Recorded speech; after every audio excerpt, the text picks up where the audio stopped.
lines then with Stephen Carr. Today's guest, we have State Representative Mark Anderson of the 92nd District. He was in the Air Force and the military, and he was also an educator for how many years? 27 years. 27 years, and he has now just entered in, I think it was the 22nd, Yep, last 2020, election, 24. last election.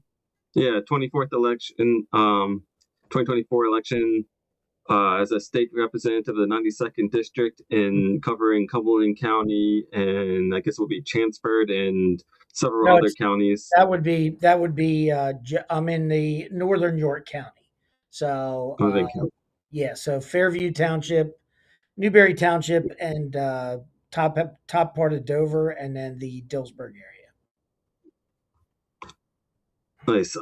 So today we're going to be, I guess we'll be talking about I have some questions, but first I want you to give a little bit more of your background and your worldview and how you see things as a military person, as a state legislator, and 27 years in the public education sector. Sure.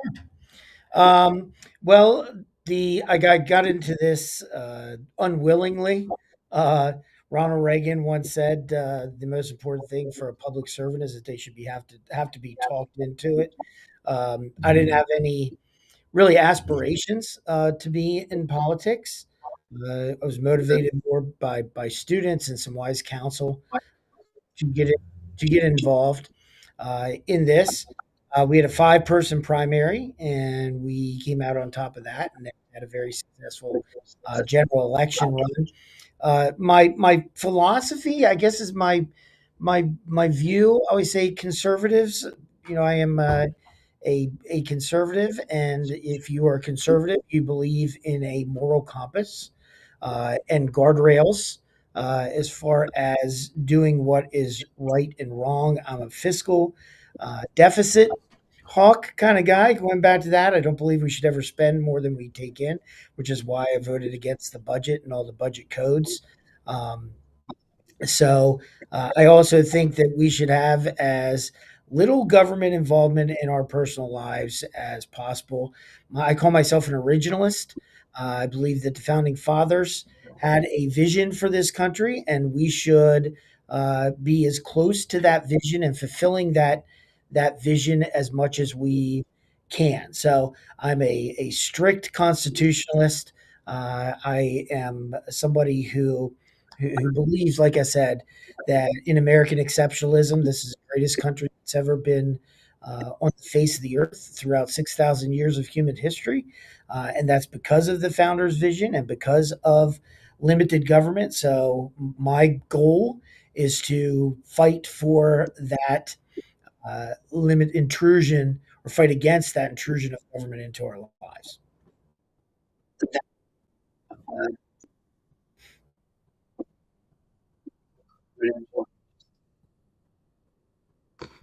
Very well. Yeah, I would definitely consider myself the exact same thing as originalist when it comes to the Constitution, and I actually believe I like the idea that Thomas Jefferson had, get in and get out, as he did, as well as Pennsylvania becoming a part-time legislator instead of full-time legislator. 100%. He also believed that because it was the best way that you could represent both your constituents and your district as well, because those people that are in office now that run for years and years at a time are only in it for themselves and don't really know what it's like to be an actual citizen on the other side of it, when you can actually be both if you're a part-time legislator and hear what the people are saying. Yeah. It is. I always say all the founders had other jobs. So that I think should apply to the legislature, and there's precedent for that. I would support a part-time legislature. Texas has a part-time legislature. Georgia has a part-time legislature, and many others, because we do not need. For instance, our schedule for the next year is 47 days. 47 session days out of 365. So we could definitely do this part time, no doubt about it. So what would it take the state house or the Senate to do to accomplish that then? Well, if you, I'm a pretty blunt person, so I'll just say it how it is. There's no chance in heck that that's ever going to happen because, as you said before, there's far too many people that are motivated by self interest. So there would be no desire on either side of the aisle to move that forward. I've co-sponsored, signed up to co-sponsor things like getting rid of per diem, the Cadillac pension, all those types of things. They don't even move out of committee. They're not even taken up by committee because of the self interest of those that are making our decisions. Wow. Um, so going on forward, with you being 27 years in the education sector and now Mhm. in the state house, how has being educator and teacher formed the way you see legislation, the way you do Mhm. and vote legislation, um, since being in the state house? Sure. Um, well, the final convincing of me running, the last thing was four kids came into my room, said, "Mr. A, we don't want you to leave, but here's why we think you should run." And they challenged me, and I'll say it how they said it, to do it the right way. So, how I have been teaching them for years about honor and integrity and self sacrifice. So when I came into, so everything I do, specifically on the education committee, which is the majority of things I spend my time on, because it's the future. If we do not have solid education, we don't have our republic. I also see education as um, a rights issue, a liberty issue. Parents should have the right to choose the education for their child that they want to. So I am a big proponent of school choice. Become one of the leading voices on demanding that parents be able to make that decision and students be able to make that decision.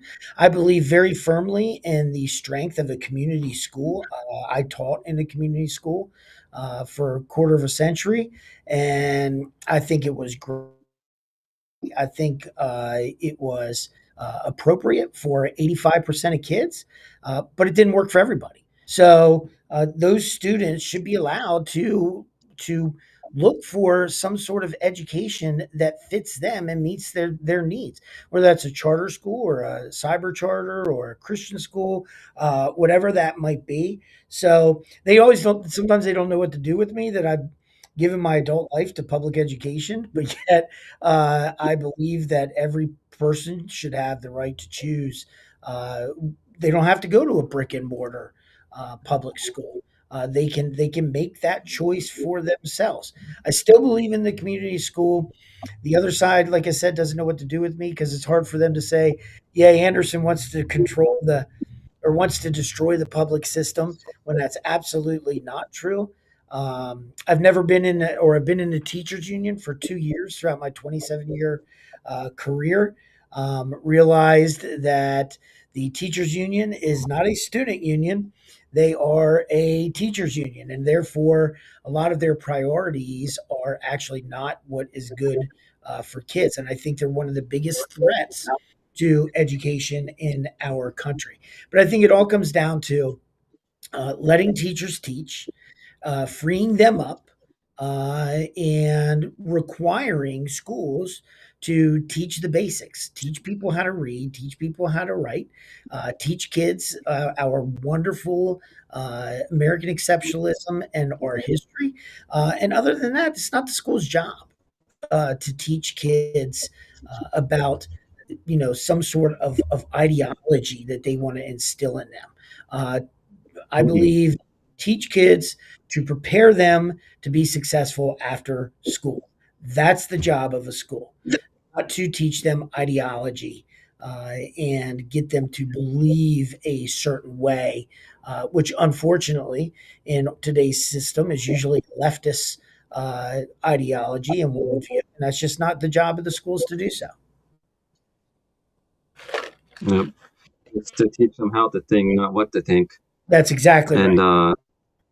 and a lot of this is coming down from the unions. All the ideology is trickling down from the unions and the programs, getting into the to the teachers and past the school board members without them sifting through the programs and the policies to see what's going on.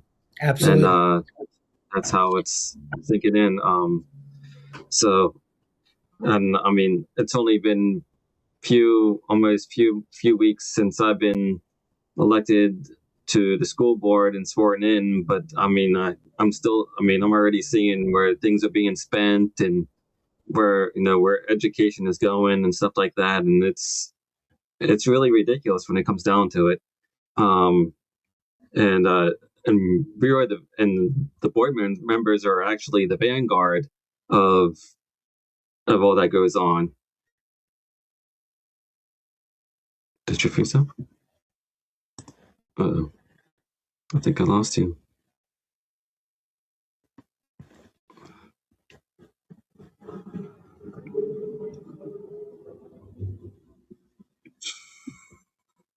All right, guys, I think we lost them.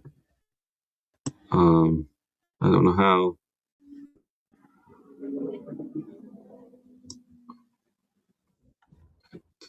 Oh, Oh, oh, we're back. I'm here. Sorry about that. I froze up for about 30 seconds or so. That's all right. We're back, guys. Did you hear what I said last? I guess Uh, not. I was just hearing about the school board. Congratulations, by the way. It's really, but I was hearing about you seeing how money is spent. That's the last I heard. Yeah, so I was just saying that the school board is practically the vanguard that all goes on to protect the staff and the teachers and the students of the ideologies and Mhm. um, thoughts and the policies that go on. So anyway, yeah. So uh, as 27 years, um, have you seen it seep through your education and your programs in Mhm. Northern? Sure. I mean, I would say uh, we have not seen it at Northern. I like to say here in Dillsburg, there's a little bit of Mayberry still left. I had a guy tell me one time, an administrator say, most of our kids still know what the inside of a church looks like. But that doesn't mean it's not. It absolutely is seeping into schools like ours and other schools, and I think that starts primarily at the university level. I think the universities, and I tell my colleagues all the time, we can't stop at just advocating for school choice and advocating for reform of the public school system. We have to go into some of these universities, especially the ones that are receiving state money, because they're teaching their student teachers, they're the teach people that are going to be in a classroom, they're teaching them this leftist ideology. So they're taking it into all of the public schools in Pennsylvania, all 500 districts. So I think we have to really take a look at the curriculum and instruction that potential teachers are getting. And that's really, I think, the core of it with this stuff seeping into a community like ours, which is a primarily conservative community. I mean, our district is about 72 to 28, 70 to 30. And I would say most of the Republicans in our area are fairly conservative Republicans.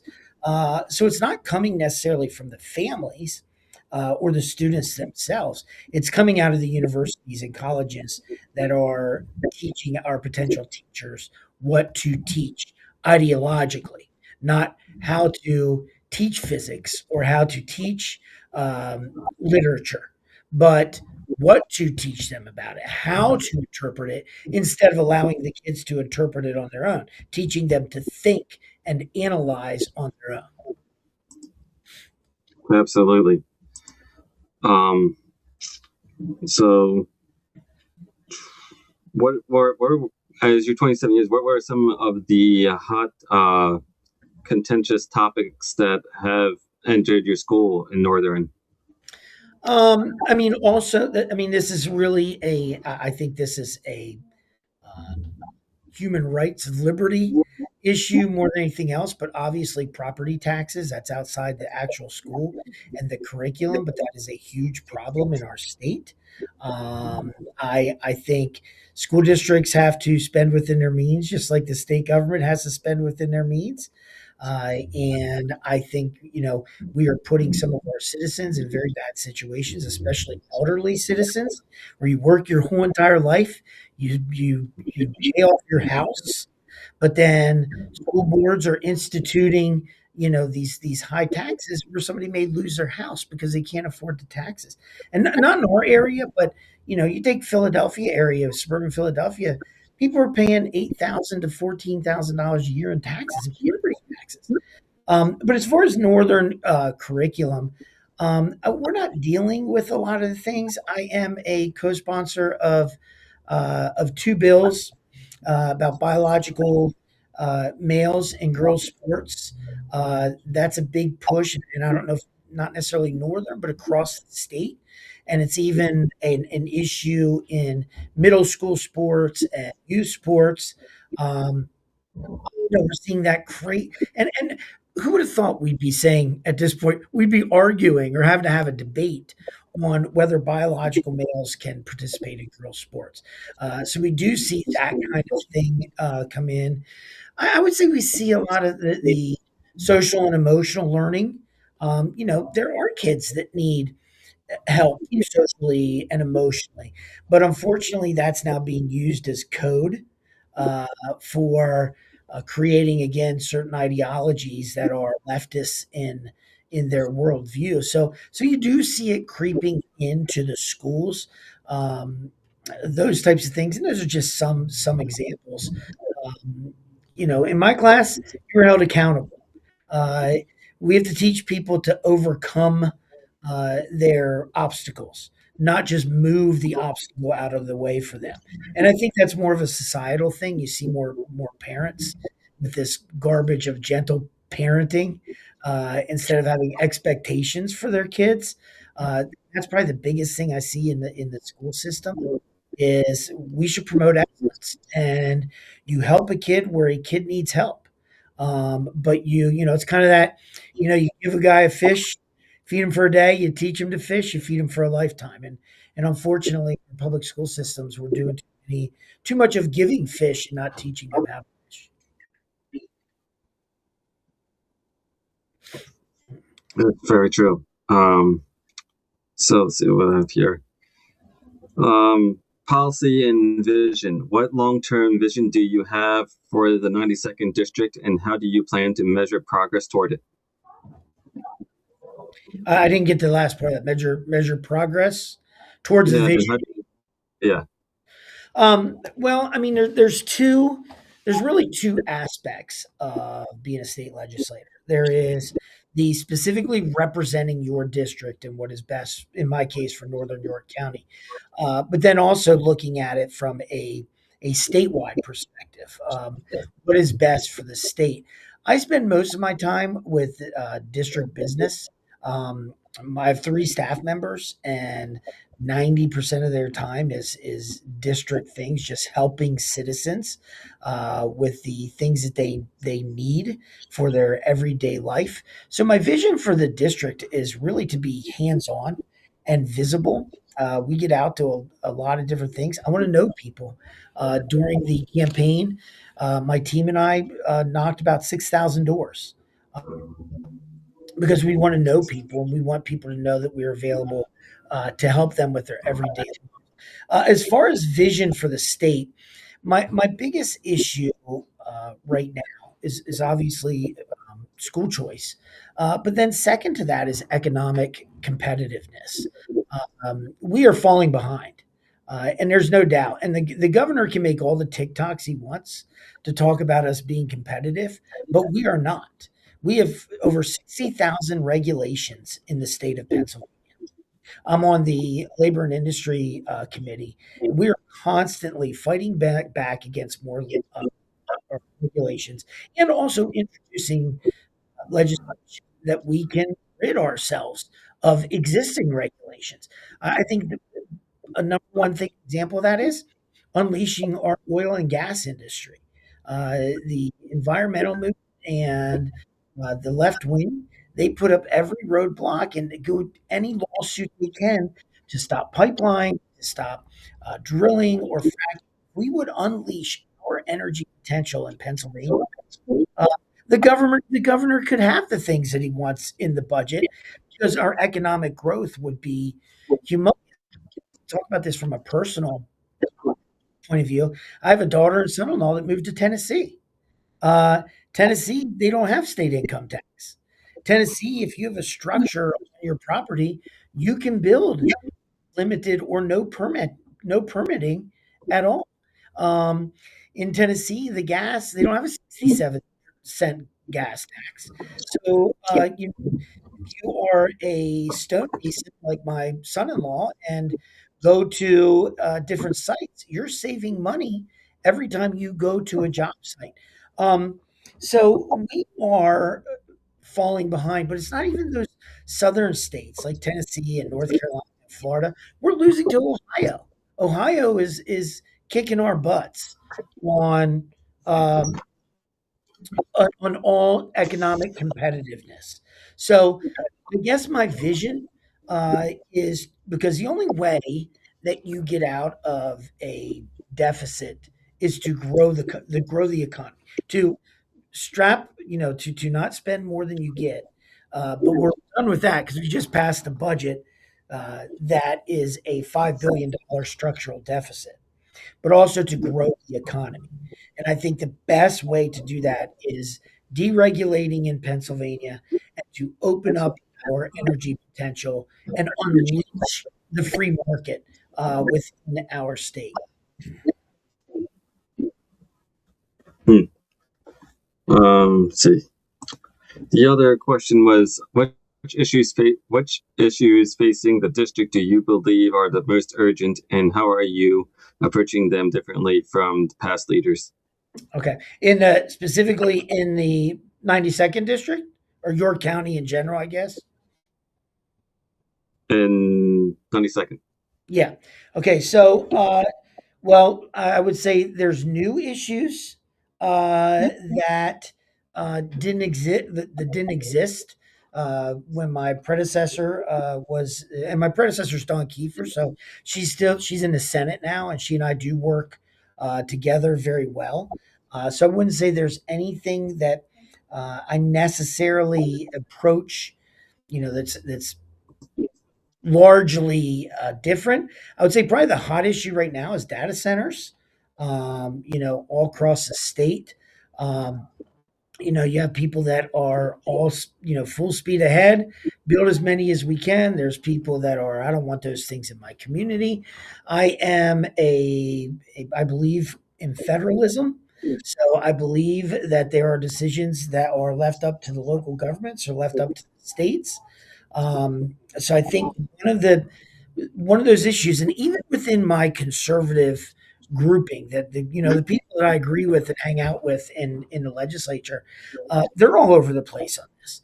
I've taken a position where this is up to local governments. So you take Fairview Township in the 92nd district. If there's a proposed data center, I will give them information. I will come to their meetings. I will listen, but ultimately that is up to the elected officials in Fairview Township, not to Mark Anderson as a state representative. What I will do or will block, we have no business giving state money or any tax dollars whatsoever to Microsoft, to Google, to anybody else to build their data centers. The free market is they should come in and compete. So some of these communities that are incentivizing uh, these big tech companies to come in and build centers in their community, I will never, ever, ever support that. I will never support them utilizing eminent domain. There's a county, it's in the northern state or northern part of the state. One of the legislators told me, I think around 80 properties have been confiscated under eminent domain for these tech companies. That's absolute garbage. I always say with eminent domain, unless George Washington comes back to life and the British are invading and he needs a headquarters, I'm always going to be against eminent domain because that's what it was for. It was for that Hmm. type of thing. It's not for taking somebody's property so that they can build a data center or a strip mall. I live on the like edge of Carroll County, Maryland, Mhm. and they are going through the whole Maryland, Virginia power lines thing. I forget what it's called, like Maryland Piedmont something uh thing. And I see signs everywhere in Manchester and Hampstead saying no eminent domain and stuff like that, and they're rallying and stuff like that. And that's unconstitutional to confiscate your somebody's personal property that they bought for your own good from the government. 100%. Uh, so yeah, it's happening up my way too. Hopefully it doesn't extend. Um, so yeah, the other one I had, the other two is how do you balance the needs of the rural, suburban, and urban communities within the district when their priorities may conflict? Well, that's a really good question. Well, we don't have any urban areas really in northern York County, so it's really suburban slash rural. To be honest, I've not run into too many issues where, as far as demographics are a big problem.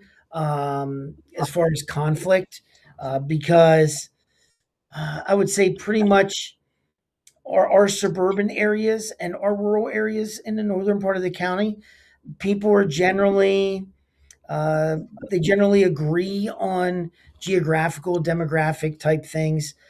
So I really haven't found a big conflict between the two. Now, again, I do this by school district because that's kind of how I describe my legislative district because that's what I'm used to. We're basically Northern York County District. Um, so all of the townships and boroughs that are served by Northern York School District, and then everything that would be a part of Redland, the Redland part, the West Shore District. You have a little bit of Cedar Cliff. I think it's really one neighborhood, a little bit of Northeastern, tiny bit, and then we have about a third of Dover Township. So if you take those schools and you would go, spend a day or a week, there's a similar culture, a similar population. So I don't have a lot of diversity demographically. So I really haven't run into any conflicts because even the suburban areas of my district, they want to preserve the agricultural heritage of their community. I would say maybe some local issues, like somebody's building right now. We're building some apartments in our area, 92nd district, and some people that want to be more rural are a little upset that they're building those apartments, but it's more a local issue with the townships than it is with me. Hmm. I will say on a statewide, there's no doubt Philadelphia runs this state. So I constantly find myself at odds with representatives from Philadelphia who are trying to impose their values and their economics on us. That one I do fight with great aggression. Yeah, I mean, you can see the demographics when it comes down to the elections. It's Pittsburgh, Allegheny, and Philadelphia that Right. control most of the Pennsylvania elections. Yep. And if you're not fighting, that is, if we are, we can get past it. But it's a Yep. lot to it's a lot to turn those two counties red because there's so 100%. many in your city and Democrats running it, and they just don't know how to vote or they don't vote. So Yep. 100%. And I always say, and a great example of that is SEPTA, their public transportation. There's so much waste and fraud, and it's a mess. They had their budget. The governor supplemented that budget twice by sending them hundreds of millions of dollars more. than their budget. But a great example of how that hurts us. We had a project on 83 that was desperately needed in Newberry Township here in the northern part of the county. The governor went through rural and suburban areas of the state. He canceled those projects, took that money, and sent it to SEPTA. So there's Newberry Township. They don't get their project, but we send the money to the waste and fraud of a horribly run system that only serves the people of Philadelphia and suburban Philadelphia. Hmm.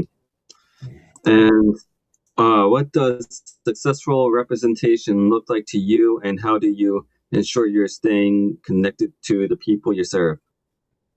Can you say it again? You're kind of breaking up a little bit, Stephen. What does successful representation look like to you, and how do you ensure you're staying connected to the people you serve? I think getting out. You know, I said during the election, and this continues during being a representative, you have to go to the people. You don't have you shouldn't sit back and wait for people to come to you. My staff is awesome, and they do a lot of scheduling. We do town halls about every 6 weeks in different parts of the district. That's probably our number one. Whether it's it's a morning, and we do them at different times in different places. So maybe it's a morning breakfast and coffee. Maybe it's an evening pizza or something like that. But we always try and do town halls. We also try and visit schools and fire departments and businesses throughout our community. It really is just hustle. You hustle and you work hard.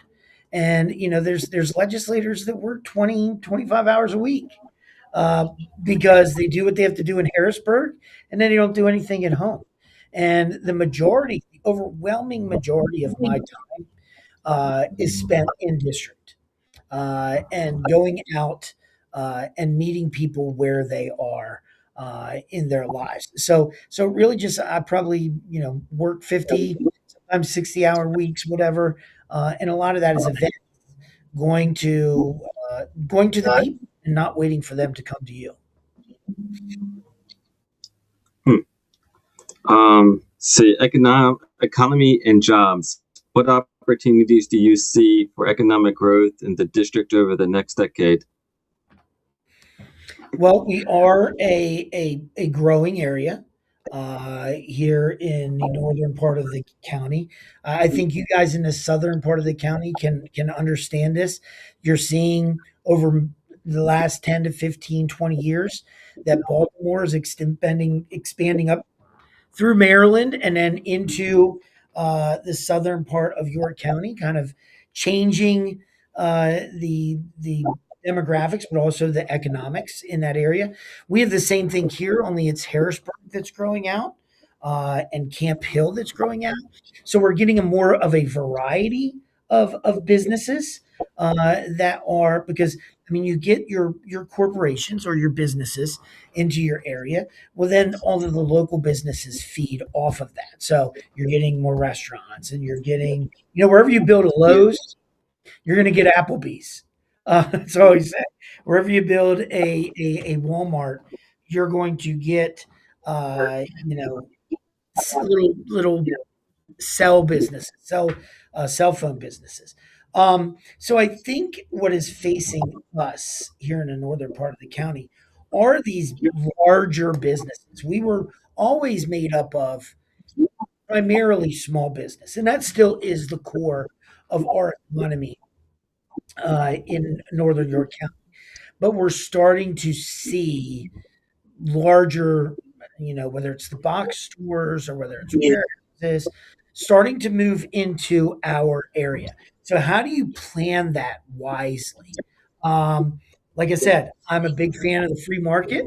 So, wherever the free market takes us, I'm perfectly okay with that. But I think it's also, I never want to strip the power of local governments to put guardrails on how they grow wisely.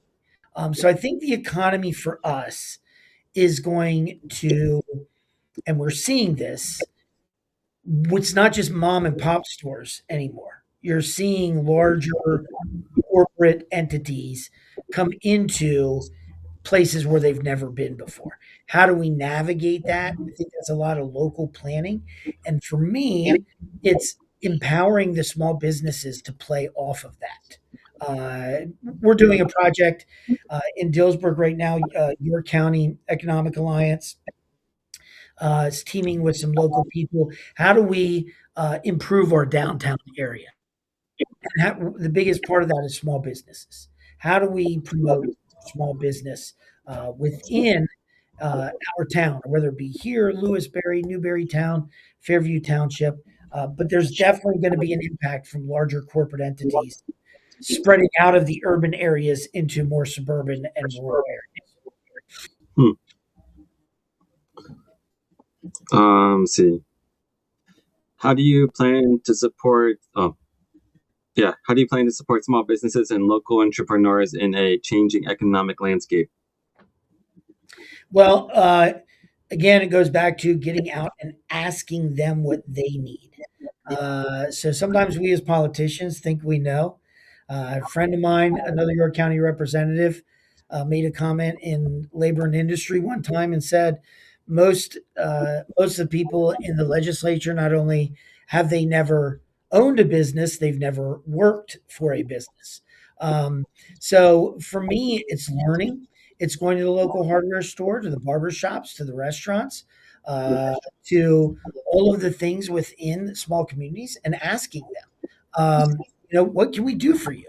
And the answer is always the same. It's always the same. Get government out of my way. Let me do my business. So to support them is not only to encourage people to visit those local businesses, but then I go to Harrisburg, fight like heck to get rid of as many regulations as I possibly can to allow them to do their business. You will see in my voting record, I vote against mandates all the time. If something comes up, it's a restriction on a small business or hurts a small business, or as I call taxes, legalized theft on a small business, any government mandates on small. I'm going to be at hard now, and I'm going to be yelling and screaming, no, freedom to do their business without government intervention. That's great. Because I mean, that's a lot of stuff that is holding back small businesses a lot. As we saw, COVID was holding back small business with their mandates Yep. and ruined companies that couldn't get started back up, and some did, some didn't, but ultimately they all shut down, and that was it. A Yep. friend of mine who owned a uh, liquor distillery in Hanover with a partner of his had to shut down his stuff and never started back up again. And sadly, that's where most of his income came from, and other doing other jobs as well. So Yep. let's see what else. What role should the district play in preparing residents for emerging industries? Hmm. Um, I think the best again. Uh, I go back to local governments and their control over a local economy. But I think my role in that is number one, provide them with information to allow, with what's coming in, what are the downsides, the upsides, as far as I get that information from the state. Sometimes you have bad actors, so I can go to my local government officials and say, "Look, here's what it really is. Um, here's what's really going on. Here's really the intention." Um, but I think in preparing them, I think it's just explaining it, like we talked about the economy is changing, whether it's southern or northern York County, explaining how it's changing, and then encouraging people to be a part of that process. Don't just sit back and complain about everything. How can you contribute within your local community to making anything, not just the transitioning economy, better, making it a better place to live.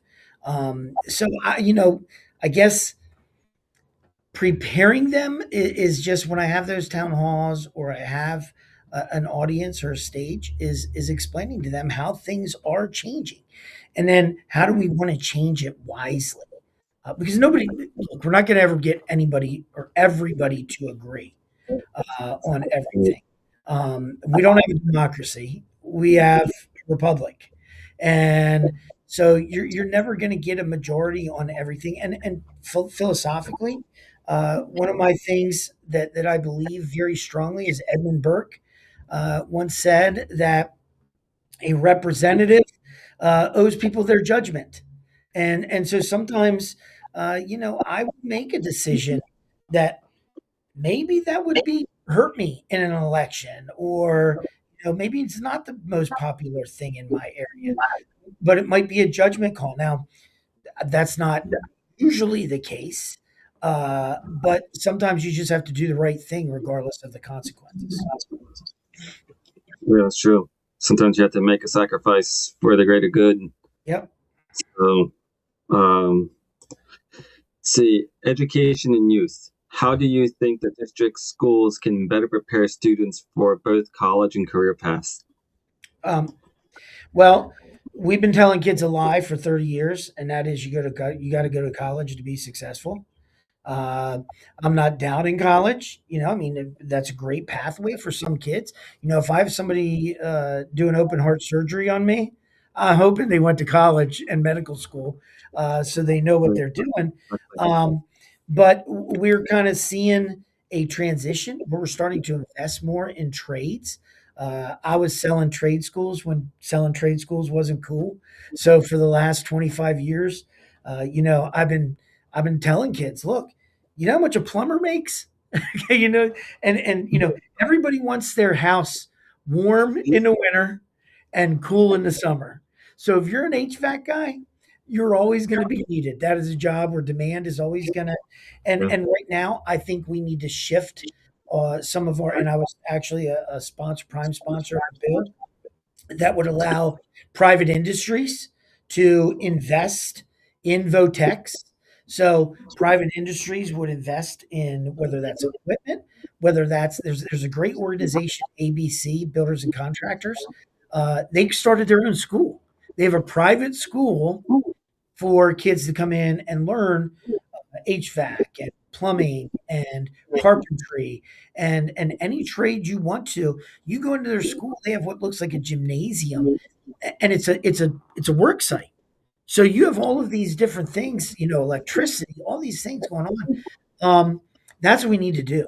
We need to give. Totally agree. There's a huge waiting list for Votech.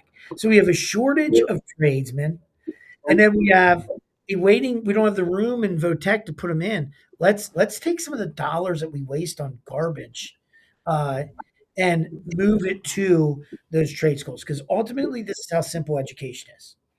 Prepare kids to be successful and contributing citizens after they graduate. That's our job. Period. So we need to look at alternatives. Um, I was just a sponsor of a bill, went through and passed unanimously under somebody else's name, but it was my bill that if you get out of the military and you are a certified electrician, um, let's get rid of some of the education, civilian education need. Let's give them a quicker pathway into as a VOTEC teacher.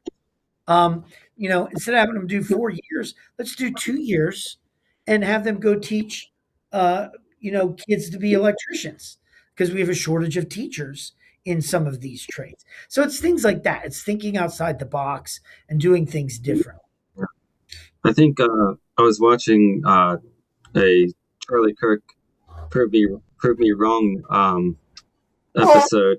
He said, he said, I think it was like the top 10, there's only certain top 10 people that need to go to school as like doctors, lawyers, engineers, Yep. and so forth. While the rest of them, you don't need to go to college for Yep. because it's a scam for a degree.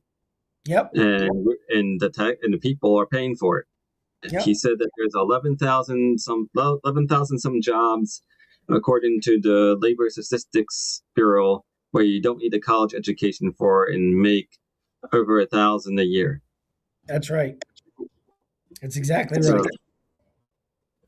and so yeah, I mean, and I did an interview um with Mike Jones on my show, and we also talked about how how we need how to expand like Votech Votech centers or like charters or chapters, because we don't have room, like you said, we don't have room in York Votech Yep. to put any more students in, and um, it would make York County a lot more economical and a lot more growth. As he said, what was it? What he said? Pennsylvania is getting older, older and smaller, and something Poorer. else, poorer. Yep. Yeah. Yep. So, and the only reason why a lot of people come here or stay here is because we don't charge on pensions. Yep. So, and they get to keep their money instead of being deducted for it when they come here. I mean, which is a good thing, but it's also a bad thing that it's only those people that come here, Yep. because We're losing our young people at a rate that is unsustainable. Like I said, my daughter and son-in-law in Tennessee, my daughter is a special ed teacher. We have a shortage of special ed teachers in Pennsylvania. My son-in-law is a stonemason. We have a shortage of stonemason trades in Pennsylvania. So you just because of the economic opportunity that Tennessee offers, you just lost a 25 and a 28-year-old who would serve us in Pennsylvania. We lost them to Tennessee because of the economic opportunity in Tennessee. If you're in suburban Philadelphia and you're a young couple, you can't, or a young person, young single or a young couple, you really can't start your life there because of the taxes and the regulations are so burdensome. If you want to buy a house, you're looking at adding $800 to $1,200 onto your mortgage just because of property taxes. And so these young people, you can head out to Tennessee or North Carolina or Florida and be rid of all that and start your life and own a home and prosper. But we restrict our our citizens, and the people that it's impacting the most are the younger generation. Yeah, Mike says that all the time, and he's exactly right. Exactly right. Can't sustain our demographic shifts that we are experiencing. no. Um, what partnerships or programs do you believe could strengthen opportunities for young people? Well, like I said, I think if you look at it from an education point of view, I think the schools have to do a better job of number one, getting kids out of the classroom. Okay, the days of just sitting in a classroom and listening to a lecture 7 or 8 days a day. Now, is there a place for direct instruction? Absolutely. Okay, that has to be. But if you can get kids out of the school to apprenticeships, to do college classes. I'm a big proponent of release time, where again, and I'm not talking about just getting out of school when you're a junior and going to work. Um, at a minimum wage type job, a part-time job that a kid would normally have. I'm talking about you want to be a nurse, you get opportunities to go out, and if you can intern at a hospital or a doctor's office, let's get them out there. With the trades, I think just as important as VoTech is apprenticeships. I talk to uh, tradesmen all the time. I said, "Look, just give me a kid when they're 17, uh, you know, in HVAC business, and I can teach them. I can apprentice them, um, without going, with ever not even going to school. Or if they need to go to classes, the company will pay for them to go." So I think getting kids specifically out of the classroom in real life scenarios is a direction that we want to head. And teachers have to stop being, you know, insulted by, well, they want to go here instead of take my class. Well, you know what?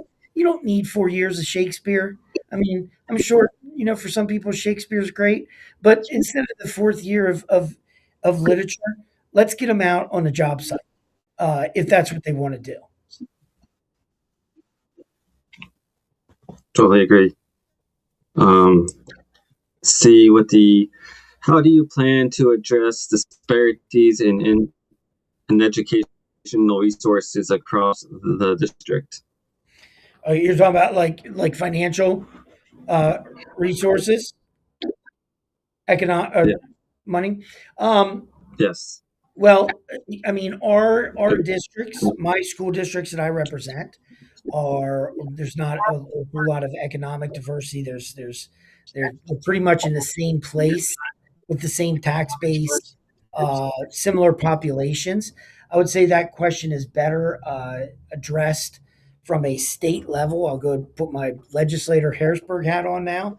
Um, what we really need to look at is not necessarily how much money we're spending. Right now, we spend about $22 to $23,000 per student on average across the state. Um, Northern West Shore, they're probably spending about 18. I'm just taking, round about 16 to 18. Where Harrisburg School District is spending well over 20. Now, there's not a person in the world that's going to say a kid who goes to Redland is getting a better education and more opportunity than Harrisburg. So, uh, Well, what we need to do is for those kids in the poorest districts, uh, that of poverty as far as the poorest families and less opportunity, those are the kids that we need to get choices to. So, an example of that is EITC scholarships, where businesses and corporations will give scholarships to those kids from underserved families in the poorest districts and the lowest performing districts out to get an education somewhere else at a charter school or somewhere out of that district. A great example of this that I ran into is there's a group called Black Pastors United for Education. And the pastor, Reverend Robertson, that runs this group, he basically saw the things that were going on in Harrisburg High School. And these kids were being pushed along, didn't know how to read, didn't know how to write, couldn't do math. And he said, we're going to turn our church into a school. And so the Sunday school classes are now classrooms. And they do their education, their instruction online via cyber school. And then in each room, they have 7 to 9 kids. And there's a mentor, not a teacher, a mentor in that class. They've had kids come to them fourth, fifth, sixth grade that didn't know how to read at all. One kid didn't know how to write his name in sixth grade. Now these kids are doing science projects on their own. So you're thinking about these underserved, economically disadvantaged areas. Give them an alternative because we keep throwing money at districts that consistently underperform. Make them step up their game by giving them competition. yeah, I mean, that would definitely enhance the competition and make kids perform than or where we at now for sure. Yep. Um, see what else we have for you. Um, community and quality of life. What does a thriving community look like to you, and what steps are needed to get there? Hmm. Boy, these are deep questions. Good questions. I think a thriving community. Um, I think a thriving community. I guess the way I would sum that up is not the services that a community provides, but it's how many people serve the community. Um, I think a thriving community is where people involve themselves. And I'm not talking about just the leaders of a community, I'm talking about volunteers. How many people in your community are given time to coach youth sports? How many people are in Dillsburg? We have Farmers Fair. How many hands are helping make Farmers Fair work?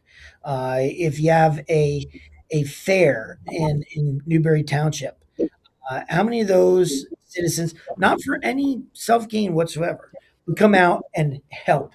How many volunteers do you have in a library? If you're having shortages getting all these positions filled, that's an unhealthy community. So, like I said, some would maybe say, well, they have great parks, they have this, they have that. Um, yeah, maybe that's part of it. But my measure of a thriving community is uh, yeah, you have a park, but how many people do you get let out? How many people do you get out on a Saturday morning to spread mulch around the playground so the kids don't get hurt? You have a shortage of little league coaches. If you have too many little league coaches, that's a healthy community. If you can't field a team because you don't have enough, that's an unhealthy community. Yeah. Um, how do you plan to support public safety while also investing in prevention and community-based solutions? Well, we are a strong supporter in this office of emergency services, whether that be volunteer fire, police, ambulance crews. We get out to visit these groups. Um, we have a self interest in it, in that my district director comes from a policing family, and we've obviously had some tragedies in York County, obviously within the past year, which I think has led to an outpouring of support from communities. I'm always going to side on the side of law enforcement to allow them to do their job. Again, the regulation and all the things allow police to do their job. Now, I would say this. Um, I think an effective policing force is not, they don't really carry nightsticks anymore, but nightsticks Mhm. should not be what you think of first when you think of police. The police go to our local schools, build relationships with kids. Um, they involve themselves in communities all the time. So it's not just, I mean, our police, when I was at the school, our police would do walkthroughs and they knew the kids and the kids knew them. So they were really proactive in some of their things. Now, when it comes time to be the force, they need to enforce the law. But I think a lot our local police forces, at least, are very community oriented. As far as fire services, that's an issue right now. We're not getting the volunteers that we need uh, for our fire service. Those guys that volunteer, and it is a big ask. I mean, they're giving a lot of their time. They're giving a lot of their time to volunteer for something. Um, and we need to do a better job. And really, what I think we should do is get in schools and get kids interested in fire and emergency services, because we desperately need more volunteers to do that job. The biggest need from the firemen that I've talked to is not necessarily equipment, but it's just getting bodies that want to do it and have a heart to do it and have the ability to do so. Because look, the one difference, I used to tell kids this all the time, between uh, military, firemen, police, uh, they go to work every day and they don't know if they're coming home. Um, None of us, when I went to school or I go to the legislature, I don't think of any danger. That doesn't mean that something can't happen.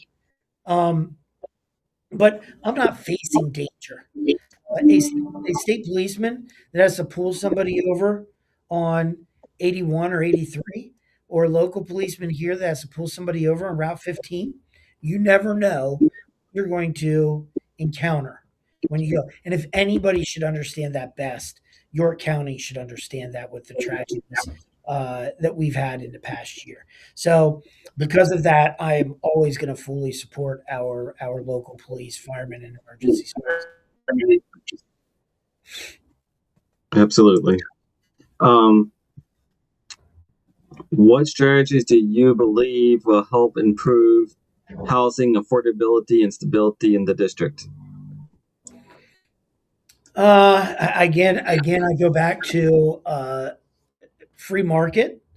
Um, we have to again take out some of the obstacles that get in the way of developers wanting to build new houses or build townhomes, whatever it may be.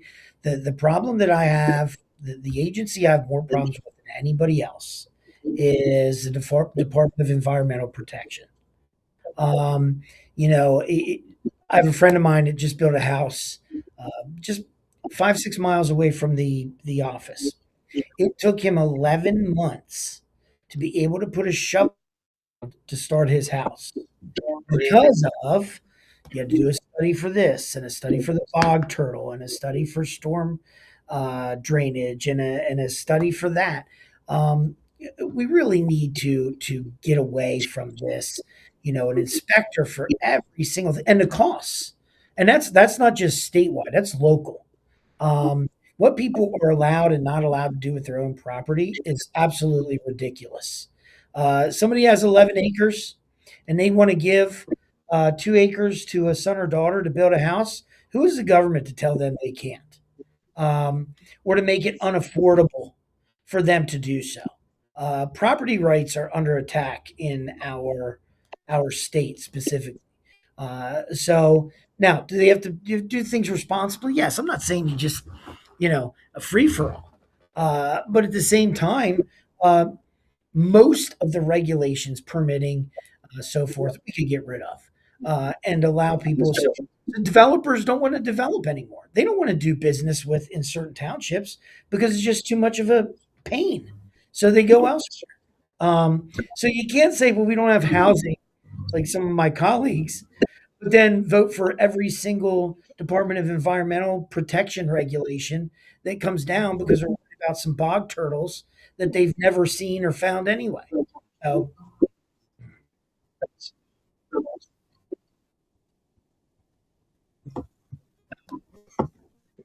Yeah. See, infrastructure and development. How do you approach decisions about development, especially when growth and preservation come into tensions? I believe in property rights first. So, I believe it is if you own property, you have the right to do with your property what you'd like to do. The only exception to that is, if you're going to do something that is going to devalue all the properties around you, that's something we should look at, talk about. If you're going to do something that's going to cause permanent damage to something, okay, you have planning commissions, you go through all of that. But if you have a farmer that has a farm, 40-acre farm, and he wants to sell that farm to a developer to build a neighborhood or townhouses, then it's his right to sell it. That is his land. He can do with it what he wants. And I don't think government should have a say into who can and can't preserve their land. If that farmer wants to put it in a 100-year preservation program, good for him. I just think that the government should stay out of those things. Hmm.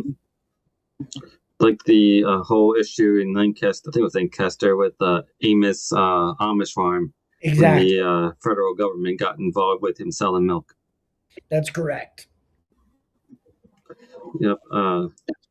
Yep. What infrastructure investments do you think will have the greatest long-term impact? Can you say it again? What infrastructure investments do you think will have the greatest long-term impact? I mean, roads and bridges comes to mind first. but we're not going to get the infrastructure if the governor keeps taking money out of our district and sending it elsewhere. Um, so, I mean, obviously, you need, transportation. Everything depends on transportation. It doesn't matter. Every good, every service depends on transportation. Pennsylvania is famous for their horrible roads that they have. Uh, PennDOT, I think, needs to be much more efficient. This could get into a lot of things about, you know, people being able to bid, who can and who can't bid on projects, and that with how fast things get done, how efficiently things get done, how much they cost. But again, I think that a lot of these things are local government responsibilities. I can make suggestions, but how a local government wants to build their infrastructure and how they want to plan their infrastructure is up to them. I don't think the state should mandate to Mm, Fairfield Township how they build their infrastructure. Now, if I can help them with that, absolutely. But they should be the decision makers in those, not the state.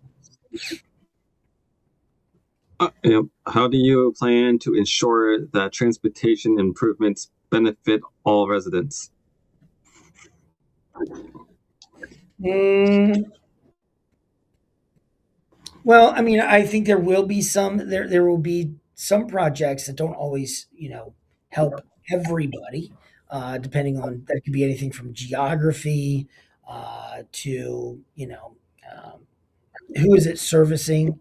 So I think a lot of that's pretty complicated only because PennDOT comes out with their plan of what they're going, and I attend those meetings to see where they're doing the work, how long the work is going to. Obviously, I try and get, as every legislator, I think a lot do, try and get our projects to the top of the list, and stay on top of that. Um, but again, I don't have much individual say in that. One of the frustrations about being a legislator, you are a part of a body of 203. So you can make suggestions, you can put some pressure on, you can sometimes uh, get a little loud. And I have no everybody that follows my social media or watches me knows that I don't have a problem with that.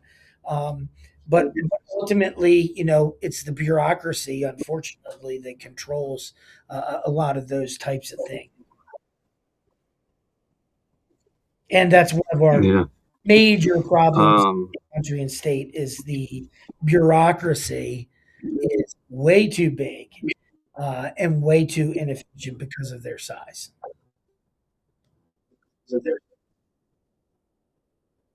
yeah. Let's see. How? What was I? Um, I'm trying to see. Okay. Leadership and values? What personal experiences? What personal experiences most shape your approach to leadership in public service? Well, I am a follower of Jesus, so uh, that is my Amen. moral compass. During the primary, one of my opponents said at one of our debates, I'm not like one of these candidates. I don't wear my faith on my sleeve. Of course, we knew who he was talking about, and I responded to that with, "Well, I do because that is the center of my life, and that shapes all of my decision making, from family to friends to community member to state legislator." So that's where my values come from. The theme of our campaign, came up with this with the kids, was sacred honor, last two words of the Declaration of Independence, because that's what we were going to put at the center of our campaign. Because as the Declaration of Independence also says, paraphrasing, with a firm reliance on the protection of divine providence, and then later on says we pledge or sacred honor. So that's what we use. That's what guides me. That doesn't mean that I'm perfect. I'll make mistakes. Uh, I have a sin nature like everybody Yep. else. But at the end of the day, sacred honor, as laid out in Jesus' teaching and lead by what is expected of us by our founders is what guides my decisions and values.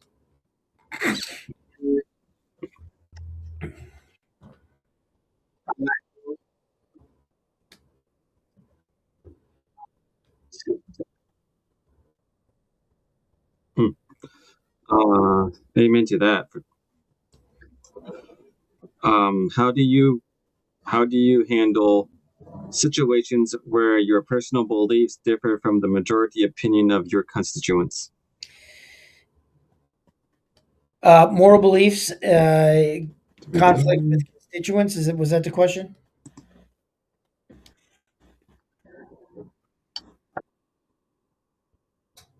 Yeah. Um, well, Yeah, how do you handle situations when your personal beliefs with constituents? I think that goes back to the Edmund Burke quote. That is that you owe people your judgment. Um, I am not going to.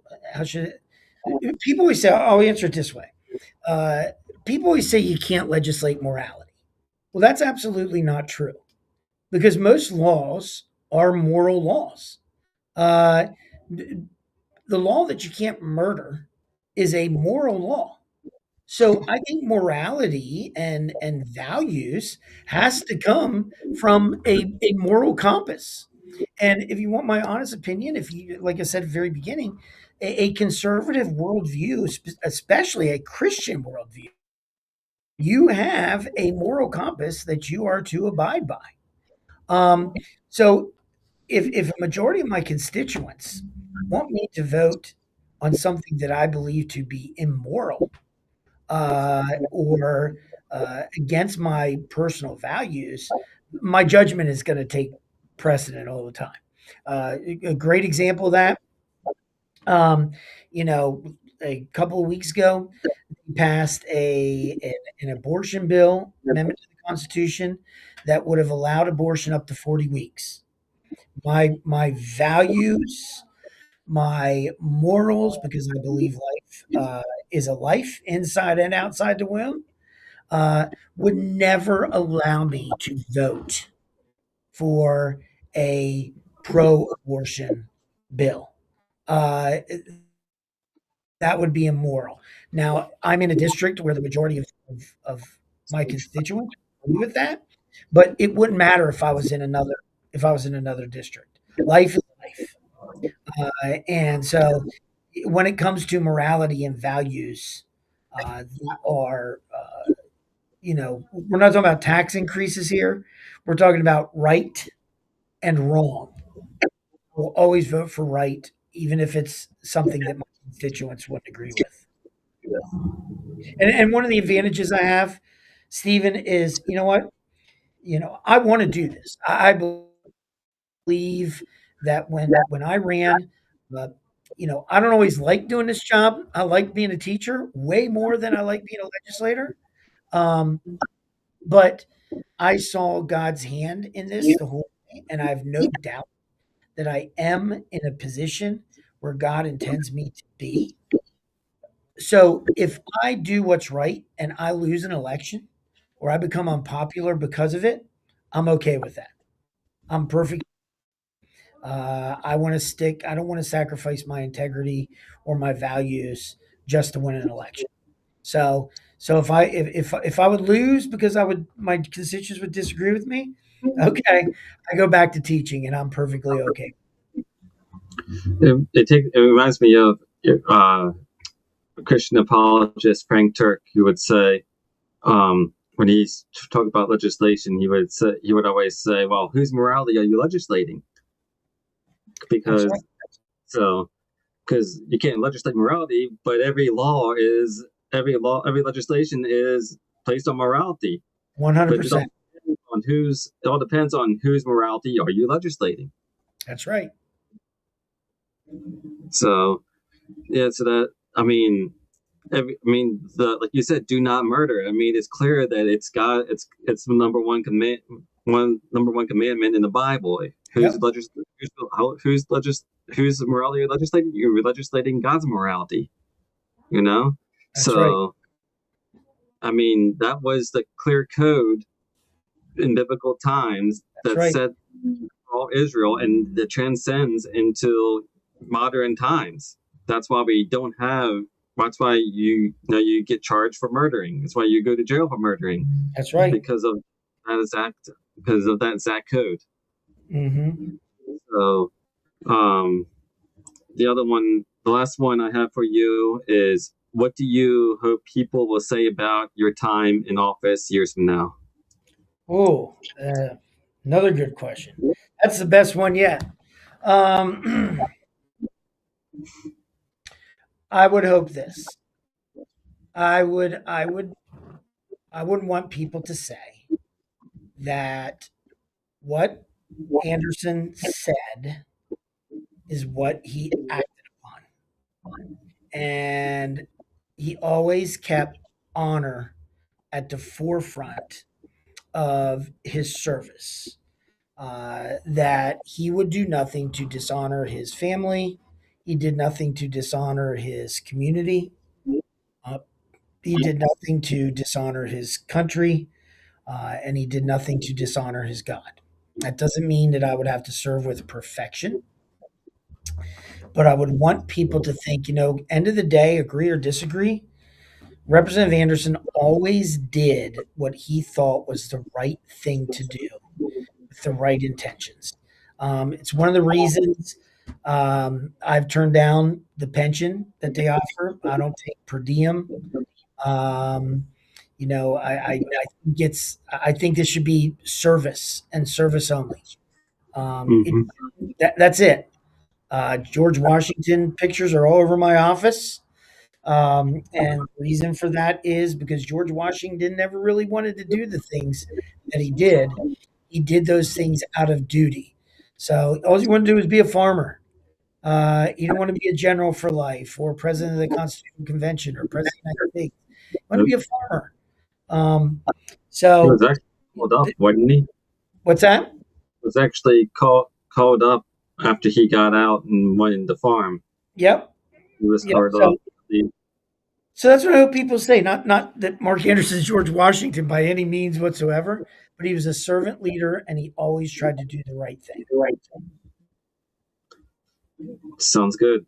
So to end the show, where can people find you and contact you if they want to get involved, if they want to answer questions?